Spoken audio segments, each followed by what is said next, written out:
The only way to get through any of this stuff is through time blocking, Calendly, and having a routine day in, day out. I got to laugh a little bit because I'm 6'4", 200 plus pounds.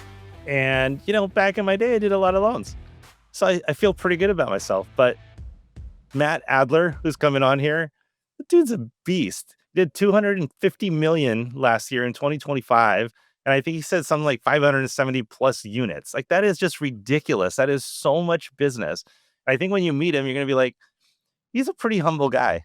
So I have a feeling you're going to enjoy the show. I think you're going to get some good stuff out of it. What I like the most is just really it's old school. He's not doing any like big social media campaigns and all this like fancy stuff. He's just going old school, and he believes in niches. Riches are in the niches. So hope you guys like the show. Hey, Matt, how are you? Thanks for joining us. I am well. Thanks for having me, Dino. I got to start just by kind of saying this one thing. Every once in a while, I like to pat myself on the back because I'm better than a lot of originators, right? Like, that's the cocky side of me. I still like to say it, and my numbers were good when I was producing, but then a guy like you rolls around and you're like, bam, 200 million plus, and I'm just like, what the heck? Like, how do you do that kind of volume? So first of all, kudos to you, hats off, and I'll do a little bow down to you because 200 million. It is an insane number. How many units is that on top of all that? Okay, we got to correct you though. 249 million. Oh my 249. Come on. So we were just a tad under 250. 250 million. It was 249,989. And how much did that piss you off? Very much so. Yeah, okay. I got my team and they said we did 250. I said no, we didn't. We didn't earn it. But it was 570 units. Wow. And how big is your team? I have 2 assistants, production partner, and 2 processors and myself. Okay.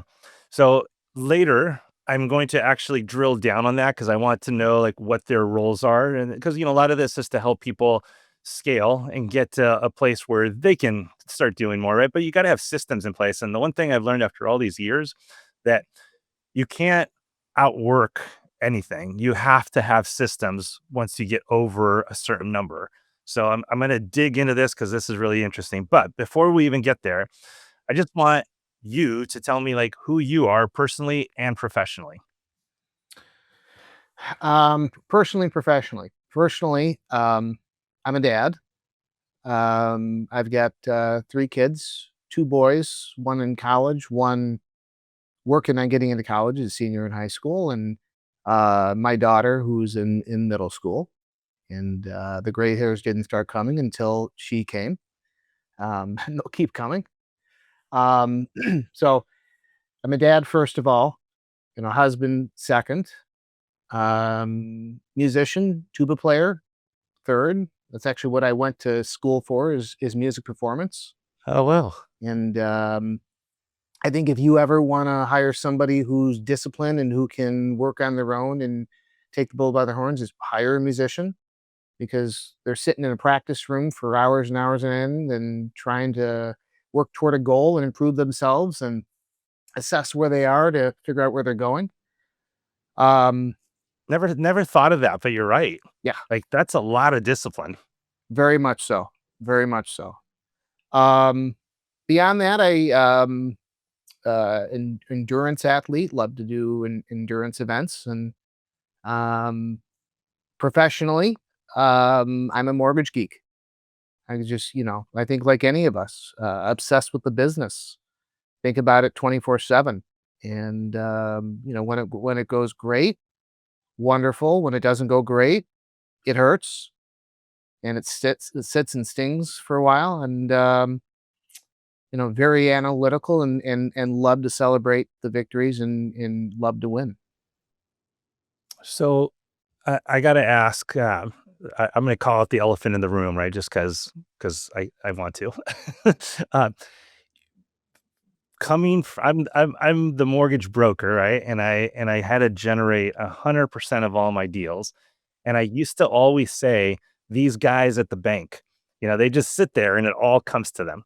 And I'm like, it's not the same, right? But since then, I have met a few of these guys at the bank, and they don't even take leads from the bank anymore. They generate it all themselves. And hey, I'm being a little fun when I say that, right? Like the elephant in the room, but I'm sure you get bank stuff, but I want to know how much of your business is actually self-originated outside of the credit union. Because and real quick, because you're also a credit union, you can't necessarily just do a purchase loan for a random person who's not part of the credit union, right? That's not that big of a hurdle. Um, I can do a random person's loan. We just make them a member of the credit union, and it's putting $5 in a membership account. So that's not a Got it. hurdle. Got it. Um, Over 95% of what I do is referral and self-generated. And if it's 5%, that's a lot of what I receive from the branch. So See, I was most of trying to downgrade you a little bit and I act know. like you Don't do don't that. you don't deserve that, but 95% self-gen is big time. Yeah, but I mean, look, I get a lot of business because of the portfolio products and the specialty stuff and the niche that I have, the Yeah. niches that I have. In my career here and prior places, I always believe firmly that the only way to succeed and try to stay away from the rest of the noise that everybody else is focusing on is you focus on and be the niche. I mean, it makes sense, right? It you have to have a product that you can sell. And if you have the same product that everybody else has, now you're competing with a heck of a lot more people. So, that's a smart move. And sometimes I even more like, let's just call it more my world, because I'm out recruiting constantly. It's just really my main focus. And I'm looking at guys at the IMB space who have they're out of like market by over 200 basis points sometimes.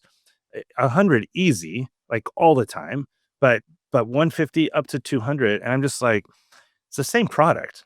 Like, man, how in the heck do you sell that? They can't even sell a loan without selling points. And not only do we do no points, but most of the time we even do no fees a lot of times. So it's just a function of you have to put yourself in the right environment to be able to sell, right? Like, so great, great for you to have made that switch. So, personally, professionally, we got you. We know who you are. I want to go back to day one just to kind of get, because at the end of the day, day one was just like the rest of us, right? Like, you weren't anybody special yet, and you had to start somewhere. And I want to quickly walk through your journey to the point where you started like it started happening. Guide me through that a little bit.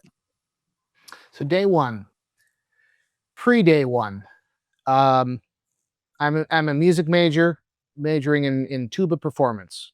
Now, if you don't know, there's not a lot of tuba gigs in the world. There's like one major orchestra in a metropolitan region. This is like 2000, early 2000s. There are more orchestras then than there are now.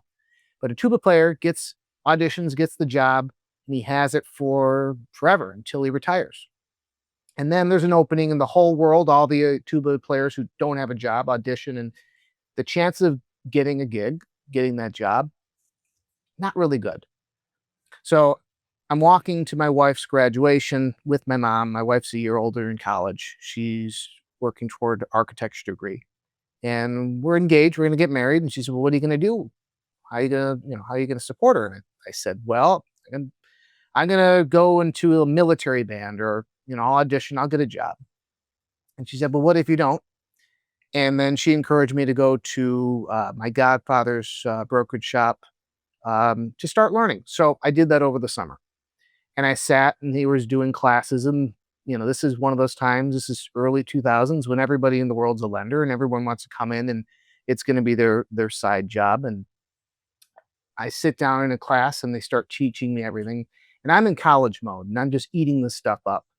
And, we had hundreds of investors and I'm learning all their guidelines and I can just recite them really quickly, just adapted really well to the point where a bunch of people in the office came to me to help structure all the deals. And that was fun. That was cool. And it took me a while to close my first deal. Um, How long? 4 months, 5 months. Part of the problem I had was it was my godfather's company, so all the family relationships were there, and my mom started to work there, and so my normal sphere I couldn't get anywhere with. They were all there, so I just had to try to go out and go to open houses and hustle and try to find a realtor relationship. And who's going to trust a 22-year-old at the time? Yeah. But I eventually started to And impress people with how I can just recite mortgage knowledge and guidelines and figure out how to place a loan right there on the spot. And people started to realize, and agents started to send me business. So when I graduated from college and I got my degree, I said, okay, we're just going to go full fledged into this, um, and that's what I did. And then I learned so, about non-warrantable condos. okay. Never heard of it before. Never knew it was a thing before. But that was my first niche, and started to help in Detroit when there was a bunch of condos that were non-warrantable and condo conversions. Started to help people close those that others couldn't. And even to this day, I still have agents that send me business and still think of me as the non-warrantable condo guy because it's back what I did in 2004, 2005. Yeah. So there's that saying, the riches are in the, do you know it? Riches are in the, what is it? I know it. I just can't think of it on the The spot. riches are in the niches. Niches. Thank you. Yeah. So non-awardable condos, I mean, Hmm. quite honestly, what a pain in the you know what those things can be. But yet, if you lean into it and you get good at them and you know who does what and how to do it, it's really probably not that hard. And and once again, it's like being at the credit union and having a product that other people don't have. You know what I mean? It's a niche. I think it's brilliant, and I think too many loan officers keep trying to do everything. And in fact, I had a little bit of a coaching call with one yesterday, and he was asking me a bunch of questions. And I said, one of the most powerful things that I did is I had a coach. Um, he was from Australia, and he told me on this side of the big poster board, I want you, and he had a bunch of stickies. I want you to write down who your perfect client is. Now on this side, I want you to write down who your not so perfect client is. And, I got to this side and I was being a little hesitant to write certain things down because it just didn't feel right. It felt racist to say it out loud. And and he's like, "It's all right, mate. No judgment here." And I'm like, "All right." And I was like, Middle Eastern guys, Indians, um, uh, Greeks, and I'm Greek, right? And what happened was is like I had the pool, like the Middle Easterns, they're gonna beat you up no matter what, right? And even if it's not a good deal, as long as they felt like they beat you up, they're happy. So somebody's like, you always got to start high. You let them beat you up. You start, and I'm just like, I hate that game. Like I don't want to play that game. And then the Indians are like, they don't care as long as you don't make any money. They're happy, right? So, and I was like, I don't like that either. And then the Greeks, it was just like, you're only gonna know what I want you to know. And I'm like, "No, it doesn't work that way. You gotta tell me everything I need to know, and then I'm gonna decide what not to tell." And and then finally, this exercise, I basically said no. I started saying no to these people. And here's the funny part. This is the part that people don't understand. When you start saying no to certain things, you get a lot more of the yeses that you actually want. And like the niches, right? Like you're talking about it, that's the thing. People are scared that they're pigeonholing themselves into something so small that they're not going to actually make enough money because over here there's so much more. But they open the door to too many no's or things they shouldn't be doing, and it causes problems. And then to round out this story, because here's the truth: it it's not me being a racist. I didn't understand it at the time. It was me not liking to do business with certain personalities. Now, since then, I got tons of Middle Eastern clients, tons of Indian clients, and a bunch of Greek clients. However, they're nothing like the ones that I kept saying no to. They're the kind of people that are just like my yeses. just like my normal people, right? So it was really having to say no here in order to get more of this, and it worked. It's crazy. That makes sense. So The thing that bothers me Phil, the you could most about probably leave that part out a little bit. You don't have to make a short of me like saying you can leave that part out. Anyway, summary of the story, Dino's racist. Got it. yeah. Yeah. Now No, knowing Phil, he's gonna probably like create an entire thing saying Dino's racist. yeah, the next meme. Thing Okay, that so always bothers me that loan officers do, the number one thing that the number one um, what's it called? Unique proposition that loan officers seem to say to agents: "Call me anytime. I'm available anytime." And that I think that no story, when you can say no to things, if you can also say no to always being available and telling people specifically when you are available, that opens up a whole different world, personally, professionally, productively. And yeah, just it bugs me to no end when I'm with other loan officers and that's what they say. Yep, I'm available anytime. That's what makes me different. No, it doesn't. yeah, so early on, here's a great little coaching session that you and I can put on for anybody that's interested. It was, I think, 1999, around there. There was um, Joe Stump was his name. He was a coach back then, by referral only. I don't know if you Now, remember him. yeah, I know that. Yeah, And I remember going to one of his free seminars, 'cause it's all I could afford. And then I scrounged up the money for, it was $1,000 to go to like the other one because I learned so much from it, right? And it was the best thing I did because it started me off the right way. But what he said is, he's like, for God's sake, stop telling everybody you're open 24 hours a day, 7 days a week, 365 days a year. He goes, this is what it is. You don't see it, but this is what everybody else sees. They see this neon light, like a cartoon thing. It comes out of your head with a big frame on it, and it says, waste my time. That's exactly what open all the time means to people. And then he went into this whole, do people do that with attorneys? They do it with CPAs. They do it with financial planners. Go start acting like a professional and you'll get treated like one. 100%. Okay, Now, I'm so curious though, Dino, what is your favorite speaker, seminar, masterclass thing that you've been to? What stands out? I gotta tell you, and it's not in the mortgage business, but I am a little bit of a junkie because I love a good, powerful speaker. And quite honestly, Tony Robbins' Business Mastery was a game changer for me. I learned so much. And it was like, I think, a 4-day window or something, but powerful. Very It's, cool. it's expensive too. It was the most expensive one I've ever gone to. It was like almost 10 grand. But I learned a lot.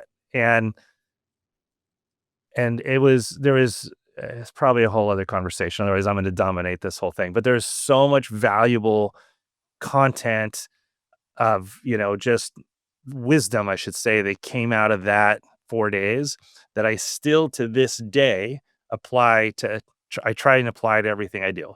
So, but hey, this is about you. Yeah, What's your sorry. I'm favorite just one? curious. Did you say What's your favorite masterclass? oh, my favorite? Duncan. Anything Duncan. Okay. Yep. Yeah. Just sit and listen I and read the phone book. I am a fan, right? I've also interviewed him, but out of all the different mortgage things I went to, so I was part of his, Todd Duncan elite group, and still to this day, one of the best groups I've ever been in, the best group I've ever been in fact. Lifelong friends have come out of it, and how I did business significantly changed by being in a room with great guys. And Todd was great. There's a few things. There was things that he like taught me, beat into my head. And then the other part of it was the fact that he put together such a great group of people in one room. And he would put us in an environment where, we all shared. We were vulnerable. Some cried. All sorts of stuff came out of it. But man, a, a room full of total pros it's unbelievable how generous they are. How generous they are with their time, how generous they are with their secret sauce, with you name it. And I think that, if I could, and actually Tony Robbins said this too, is, proximity is power. So always put yourself in the proximity of people you want to be, like. Okay. Makes sense. Yeah. So Todd Duncan was really influential in my mortgage career. Um, I would say Tony Robbins was a little more influential in my business career, right? Like there was a bigger kind of vision of what was there. So I'm releasing a blog actually. So by the time you guys all listen to this, it'll be a few weeks prior, but I'm releasing a blog as soon as you and I stop here. And it's something that Todd actually taught us. And I took it to heart. It was something that really like, it just, it worked for me, but I had to master it. It didn't come easy. And Todd said, "Hey, you got to have these jam sessions."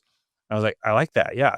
And how do you have a jam session? Well, number one, you got to cut out all of the noise around you, right? Like turn off your damn email. You can't be like looking on one screen and then doing this. So I actually ended up going from 3 screens down to 1 so that I wouldn't have the ability to do that. So that was the first thing I did. And the second thing I did was I started, time blocking in my calendar. Said for this 1 hour, which is really like Todd's thing was 50 minutes, and you take a 5 to 10 minute break, right? Get up, exercise, jump around, do whatever you need to do, and then right back at it again. So what was interesting was it was a jam session, but when you dissect JAM, it's just another million. And what he taught us was like, if you're going to be a high level guy, you should only be working on things that's going to make you $1 million.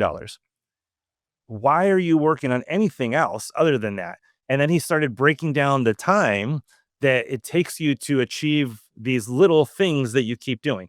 And then if you just paid somebody to do all of those and you focused your 1 hour on just another million, just think about it, right? Like it gets, it goes the right way really fast, right? So why in God's name are you doing things that are making you dollars as opposed to millions?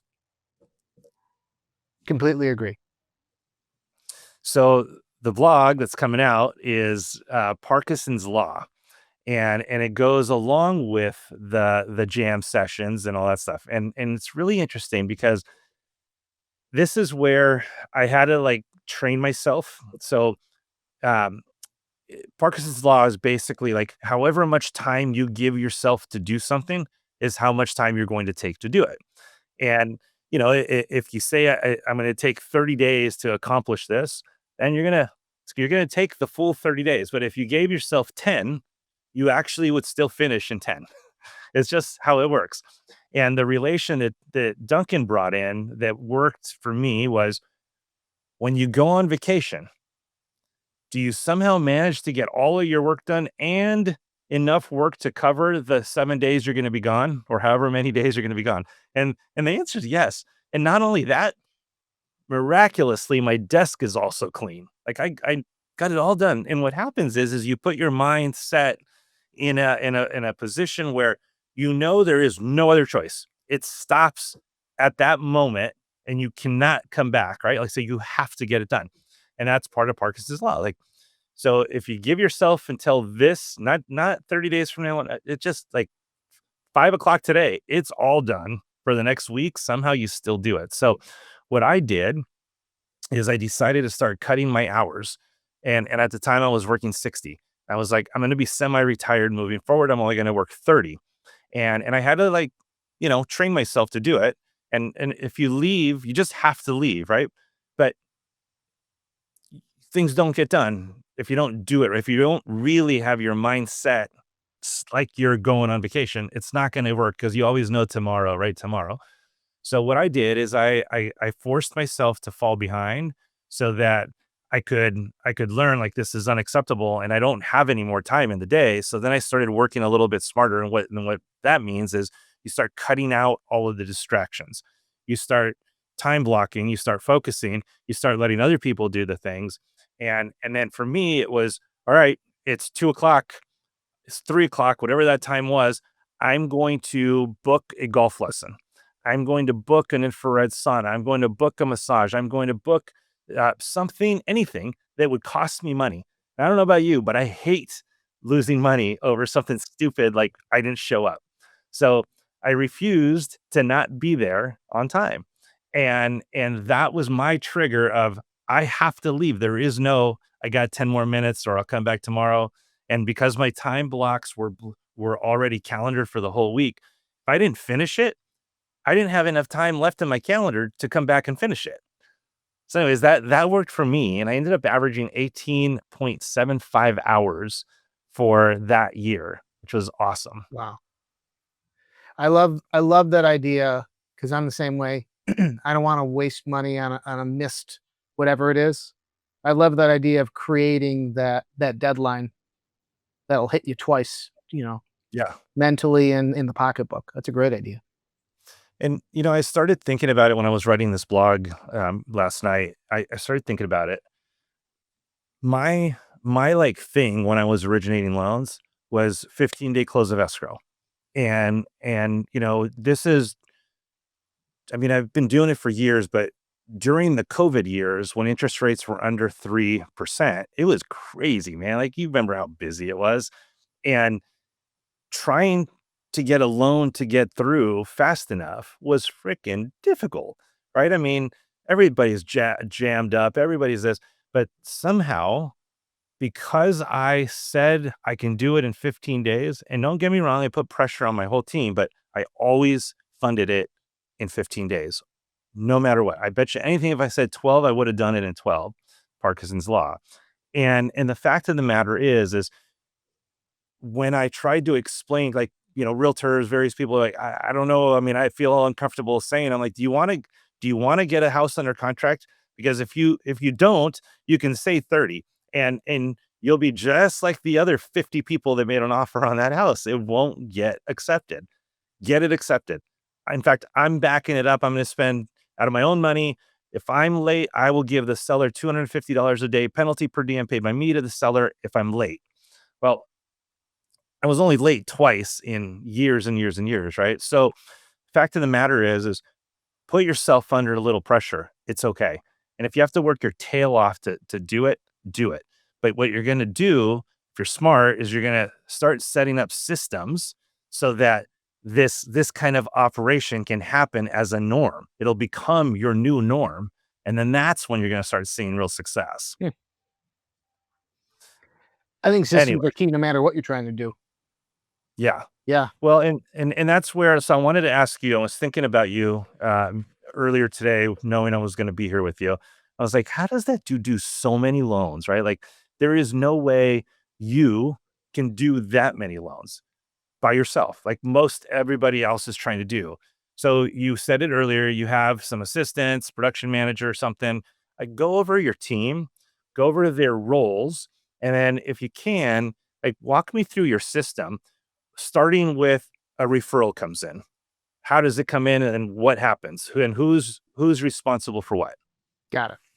Okay. So we've got two LOAs, Rhonda and Jessica. Their job is to review pre-approvals. So they manage the file from online application to generating the pre-approval. And then once we have a contract and I've started the application, their job is to disclose, get the file prepped for our system is for processing. So processing can then ideally own the file through underwriting and clear to close. Of course, if we run into any sort of challenge or problem, then they'll rope in the loan officer assistant or I'll jump in. Production partner's job, Craig, is it's about bringing in business and keeping business. So after we pre-approve somebody, he's going to do the pre-approval nurture. Once every week or every other week, he'll call, connect with a buyer, see how their home search is progressing. Reach out to agents, listing agents, buyer's agents if we don't have a relationship with them once we're under contract. And then his other role is to help set up annual mortgage reviews with our closed clients. My role, I field the phone calls. The incoming prospect buyers coming to me, and we'll do a pre-purchase consultation and talk about what their plan is and what they're looking to do and map out what that could look like. And then after that, that's when they'll fill out an online application, and that's when the LOAs take over. I do the annual mortgage reviews with the clients. Usually do 2 a day. And the only way to get through any of this stuff is through time blocking and Calendly and having a routine day in, day out that really looks the same. I know where I'm going to be tomorrow at 5:30 a.m. I know where I'm going to be tomorrow at 8:30 a.m. And so on and so forth. So, couple questions. You said you field the calls, the incoming, right? How do you receive referrals? Does an agent just say, "Call my boy Matt, he'll take care of you," or is there a handoff somehow? Depends on the agent. My preference is always do a three-way text. Doesn't always work that way with everybody. So I'd say probably 30% are a three-way text. And then the other 70% are borrower calls, borrower texts, borrower emails. My goal with any communication is to funnel to schedule a pre-purchase consultation. That's in person or that's Zoom, not over phone. And that's where we always talk about the game plan, what they're looking to achieve. I'll use Mortgage Coach and we'll run through what some things could look like, get them really excited, get through whatever questions they have. Usually that meeting gets past their concern over credit pulls. Soft, hard. My preference is to do hard. Everyone always wants to do a soft, and usually I can talk them into the benefit of a hard over a soft. Yeah, I know there's the trigger leads and the calls and things like that. We're prepping for that too. And then, the girls take it from there unless they run into a pre-approval problem that needs my brain. How long do your initial consultations last? 15 to 30 minutes. And do you have a kind of like a format that you like to cover? Um, I like to ask them what they know about. What do you know about mortgages? And just let it go from there. See what their experience is. See what they've already looked up. I tell them to, I say, you've probably been Zillow stalking some homes, whether you're ready to buy now or months from now. So bring those with us, and we can map things out based off of kind of what you're looking at to see if you're in the right ballpark. And do you, I just want to dig in a little bit, right? Like, I think there's so many different ways to go about it. I'm curious how you do yours. And, there's a piece of me that says, all right, I mean, 500 and what was it, 74 units or something? That's a lot of consultations. So I'm going to back into this a little bit. Those aren't all purchases. Does somebody else do the refis, being that they're already part of and they understand, or do you still come in on the refi and do some sort of a consultation or explanation? I'd say a good majority are some sort of consultation. They're not all as involved as a pre-purchase consultation. But, I think back to September when we had that nice little dip in rates. Yeah. And I think back to how booked I was with appointment back to back to back to back to back. It was 8 solid hours of 15-minute meetings going through, Mortgage Coach TCAs and the benefit of refi. And as a result, we got a ton of refi business out of that. But that was queued up by my production partner, and then it was driven home by me. Okay. And now let's go back to a purchase initial consultation. Are you on the computer kind of like taking a nap? Are you just having a conversation with them? Do you already have a few things kind of put together and you have a presentation? Like what's your style there? I'm not doing an app. This is not let's get your income assets credit. Okay. Let's just talk about what this is and what this looks like. I share my screen. I think it's very important. I want them to see me building out my TCA and building things out. I want them to make it feel like there isn't that much separation between us. I'm not hiding anything from So you them. build out a TCA on the initial consultation with them watching. Right. Interesting. Okay. Right. So they'll see Dave it. Savage would be so proud of you right now. Well, there's a wow factor too, Yeah. and they're seeing it because I'm really good at it. I'm really quick at it. And they can see that. And I think that there's more of an advisor feel because they can see here's a different presentation. No one else is showing me this. I'm not seeing anything like this in an experience I'm not having anywhere else. I think you said you send them the link after that, or do you send them a link before so you have some info on them After, after after, every time? Okay. yeah. I could be talking with someone who just yesterday they were 6 weeks out of bankruptcy, but we still had a consultation with them.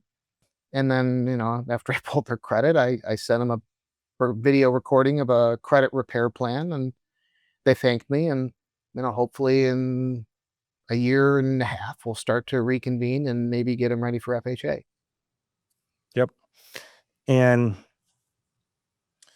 so I can't help my loan officer hat just goes right back on. Yeah. I understand putting them on a program and all that, but like from my world, I could still get them into a loan. Do you have any broker partners that you would refer somebody like that to rather than telling them to wait?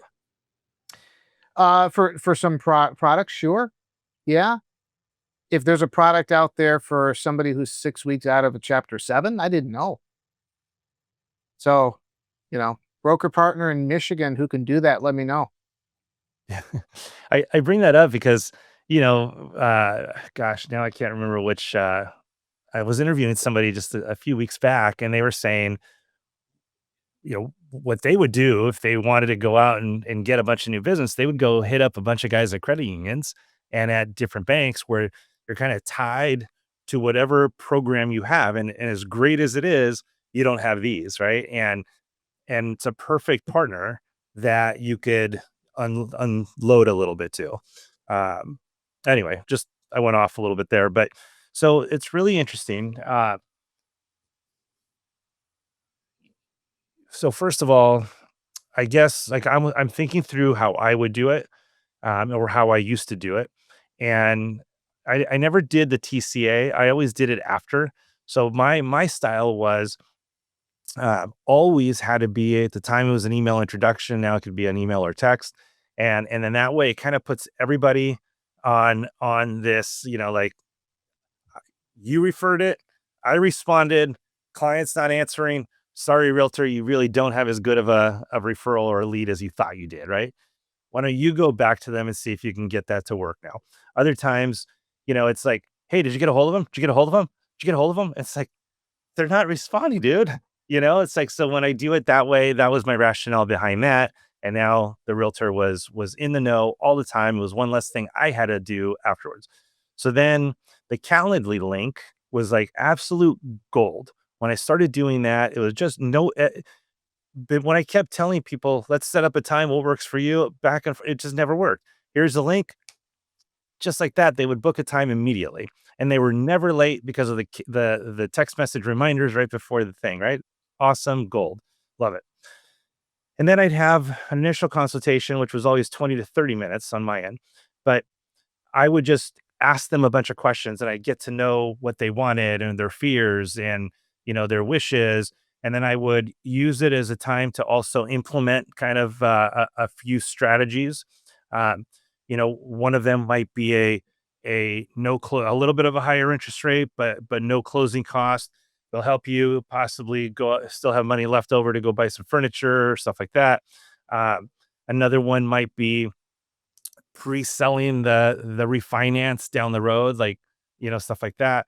And another one would be, even though this is still their first house, just a little bit of a vision of why we need to work together, like all the way through, and why annual mortgage reviews are so important all the way through, because before you know it, you're going to have kids, and before you know it, you're going to be buying a bigger home, and before you know it, you're going to be buying an investment property, and before you know, you're going to have a vacation home somewhere. So I would instill some of that so that one day when they got there, they would remember who implanted, that thought in their mind. So that was kind of my gig. But the way I did it is I would take my notes, and then I would pass them off to my production manager, and that person would send a detailed email, and welcoming them to Ethos Lending. Super detailed email of the things we need, a link to fill out the loan app. And we always said, like, you don't need to fill out all the stuff. Like, we'll get it for you. Just fill out some of the basics, right? So we can have something, and then you can send the credit out or off. And then after we got all their stuff, then what we did is we created the TCA, and we would have typically three options. This is on a purchase, at least three options. This is right in the middle where you told me your budget is supposed to, where you want your budget.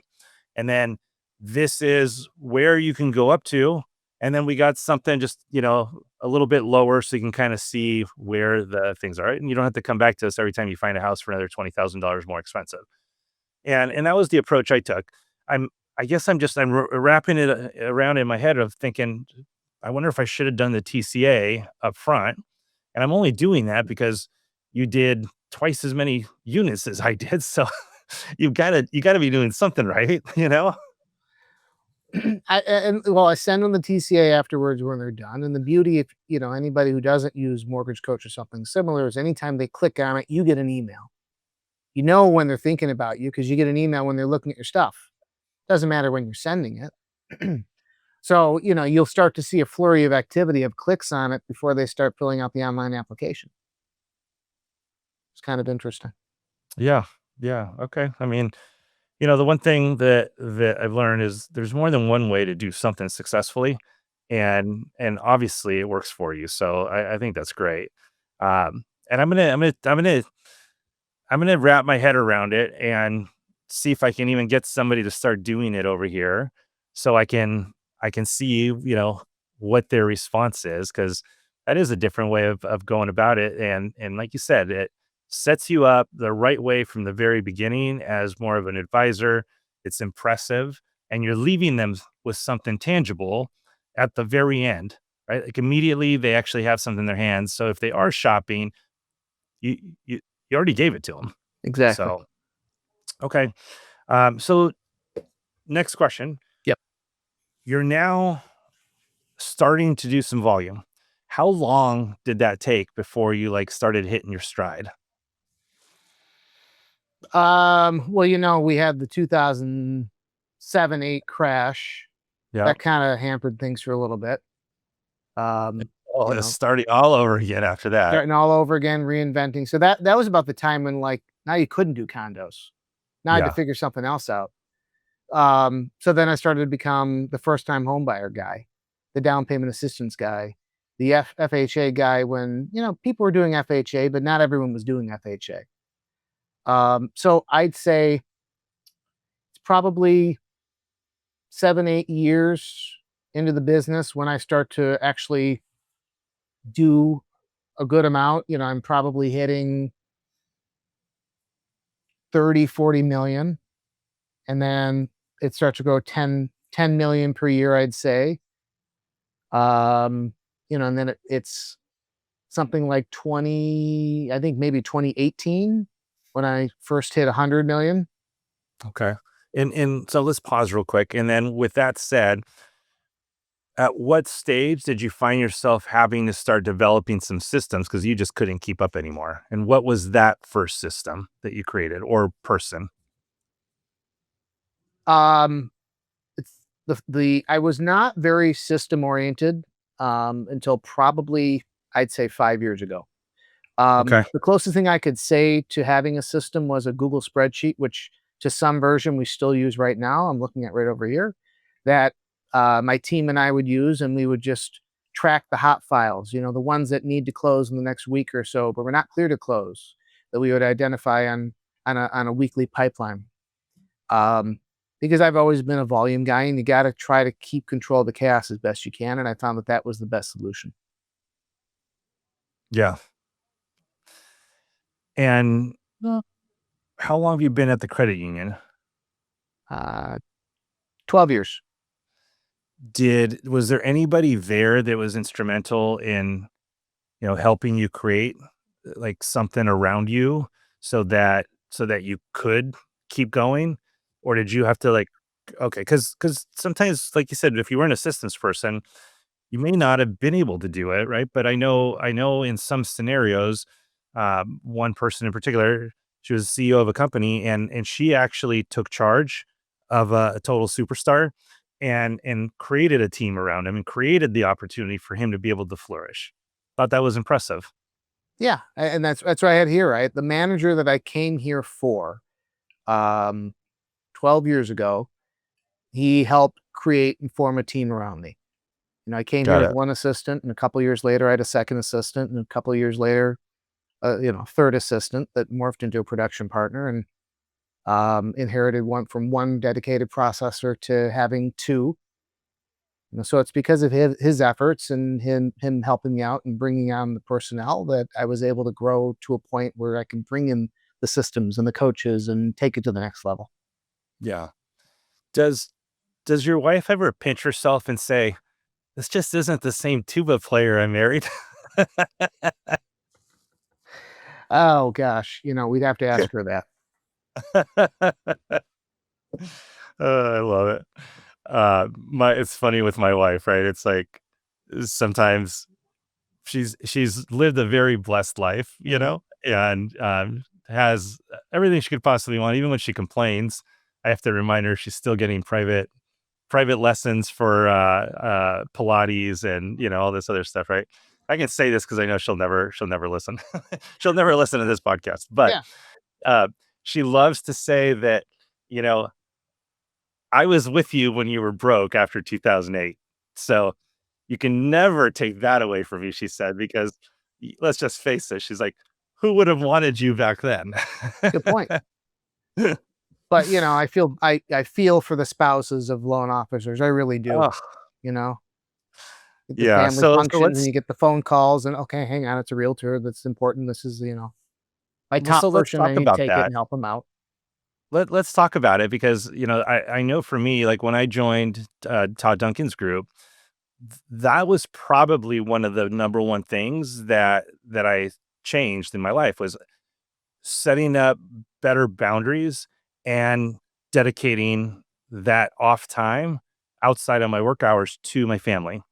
And it really mattered because, I got divorced in 2008 and or 7, whatever it was. And, life was miserable, right? And my new wife, right? I met her a few years later, whatever it was, and it was at the end of the day, we are hard workers, right? We are a certain personality type. We are difficult. We are glued to our phone, and it's difficult to be a spouse, right? Of a mortgage person. So how is your balance? Like, do you is it a struggle? Is it a challenge for you to do, or do you have like defined boundaries that say, I don't pick up my phone after this time, or I always leave work by a certain time. Like, what's your gig? It used to be work at the office from 9 until 5:30, come home, make dinner, make phone calls from 7 to 9, emails, and then bed at 2 a.m. or whatever it was.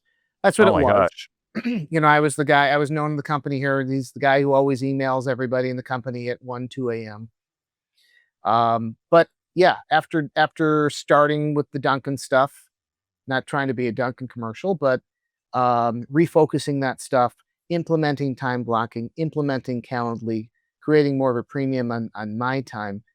It's very rare where I'll have an evening phone call these days. I'll still sit on my computer on the couch next to my wife, and as we're watching something at night, and I'll be clearing up some emails or whatever. But I'm not working we into the hours. I'm not working past 11 o'clock at night. I'm in bed at 11 o'clock. So that work-life balance, they're still working home, but it's not nearly what it was. Yeah, good. And what about kids? Did you say you have 3 kids? I have 3 kids. Yep. 3 Yeah. kids, and how old are they? 18, 17, and 13. Okay. Yeah. So they don't And rely on me as much as they once did. yeah, not as much as they used to. Yeah. But so you know, the work-life balance is a struggle. And the high stress of our job is a struggle, the demand, all that stuff. I think about I got 4, my 2 oldest kids didn't get the best of me. Um, they were young when 2008 happened, and then it was crisis mode. And, outside of that short window where there's just no work, so I got a little extra time. It was crisis mode, and all I did was work to try and make everything come together again. And I get bummed out sometimes because you can't ever get those years back, and I think through it, and I'm like, gosh, whenever I get a chance to talk to somebody, that's younger, that's kind of in that situation, I always tell them, like, you can never get those years back. And, I get it. In my case, my wife doesn't work. There is no option, right? Like, I have to work. I have to do this. I have to do that. But it doesn't mean you can't have boundaries. It doesn't mean you can't set, realistic time blocking for your family as well. You don't call it time blocking, but when you're off work, you're off work. And I always tell them it's more important to spend that time with your family, with your kids. They'll never, they'll never forget the time you spent with them. So, um, hey, I want to kind of bring this to the end, Yep. but I got a couple last questions. One, I Okay. just love asking, do you have a favorite book or books? I love Exactly What to Say by Phil Jones. Yeah. Have you studied it? Like, outside of Reddit, do you put it into action? Yeah, I've got his planner right here. I went to a week seminar with him, or Oh, cool. mastermind thing with him. So yeah, as much as I can, and reread the book every year at least. I did that, the Todd Bookspan and Deborah Beard, they've kind of created their own little one for the mortgage industry. And I went and did that, and I have to say, I've been through so many different trainings and stuff, and I love that stuff, so it's fun for me. But this one wore me out. It wore when I was done, I was just exhausted because I had to think, like, hard the whole time, right? That we were role playing and doing various things, and man, it is, you're not used to it, and it's something brand new. So when I left, not only was I exhausted, but I was also so excited because it was truly something brand new that makes such a difference, right? And and what I need to do is go back and study it again because it's easy to fall into your old habits. But I love saying this. Just imagine. That was like one of my favorite ones that I pulled out of there, and I say it all the time now. Just imagine. So, Phil Jones, great book. Exactly What to Say. Highly recommend that. Okay, last question. You know everything you know. You, I'm gonna take all your money, all that stuff. I'm gonna give you an allowance of just enough, so you can't go like buy business or do all this stuff, right? Like you gotta hustle. And I'm gonna pick you up. I'm gonna remove you out of Michigan and out of a credit union and out of everything. And I'm gonna go put you in the middle of somewhere. Let's just call it Ohio. I don't know if you know anybody in Ohio, but I'm let's gonna call it say Ohio. go blue. I would never want to live in Ohio. Okay. That's But fine. that's where I'm dropping you off. Yep. And I can't, or you can't go see your family until you make $1 million. Okay. What's the first thing you're going to do? And you have to do it doing loans, of course. So tell me your game plan. How are you going to make $1 million, and how long is it going to take? I am gonna walk around to every open house that I can. I'm gonna talk to the realtors. I am gonna find out. I'm gonna figure out what that niche need is in that particular area. What are the realtors getting an abundance of, and what are they lacking? And then I'm going to be that guy. And yeah, I will jump in. I'll be the niche guy for whatever they need. I'll be at the million within the year. Dang. So you know what I love is you go old school. Like you just went straight up old school. You didn't talk about all the technology and all the things you were gonna implement and all. You're gonna go hit up every open house. You're gonna go talk to every realtor. And here's the key: you're gonna ask them what's working and what's not, Yep, and then you're gonna fill the void. Awesome. exactly. Yeah. No, that's great, man. Um, anything left that I missed or that you want to talk about? Gosh, no, just loan officers out there. The only other thing I want to say to you is, don't be afraid to embrace a new idea. Don't be over analytical about implementing the new idea. Jump in, try something new, create that parachute in the air. You'll land, you'll be okay. But that's where success happens. It's not dwelling and worrying about what could go wrong. It's making sure something goes right. Yeah. Awesome. Well, Matt Adler from the Lake Michigan Credit Union, I think, or Federal Credit Union, right? Not federal. Just credit LMCU, union. Lake Michigan Credit Union. Awesome. I really want to appreciate your time here with me today. Say thank you for that because I know you're obviously a busy man, and thank you for all your wisdom and just willing to be open about it. So thank you. You got it. Appreciate the invitation. It was fun. Yeah, guys, if you're listening, you enjoyed it, do us a favor, make sure you comment, you like, or heck, heart it, even whatever your fancy is, but help us out. We're trying to spread the word.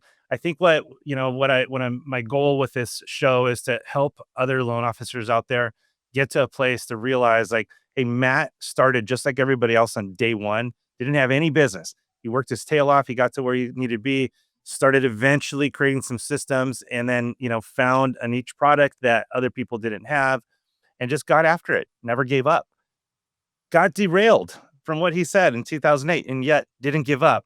So just get after it, find the right people to associate yourself with, and I promise you this is one of the best industries out there, and I don't know another one where you can make this kind of money. Just don't be so lazy that you're missing out on the opportunities. So love you guys. Thank you so much for coming. We'll see you next time.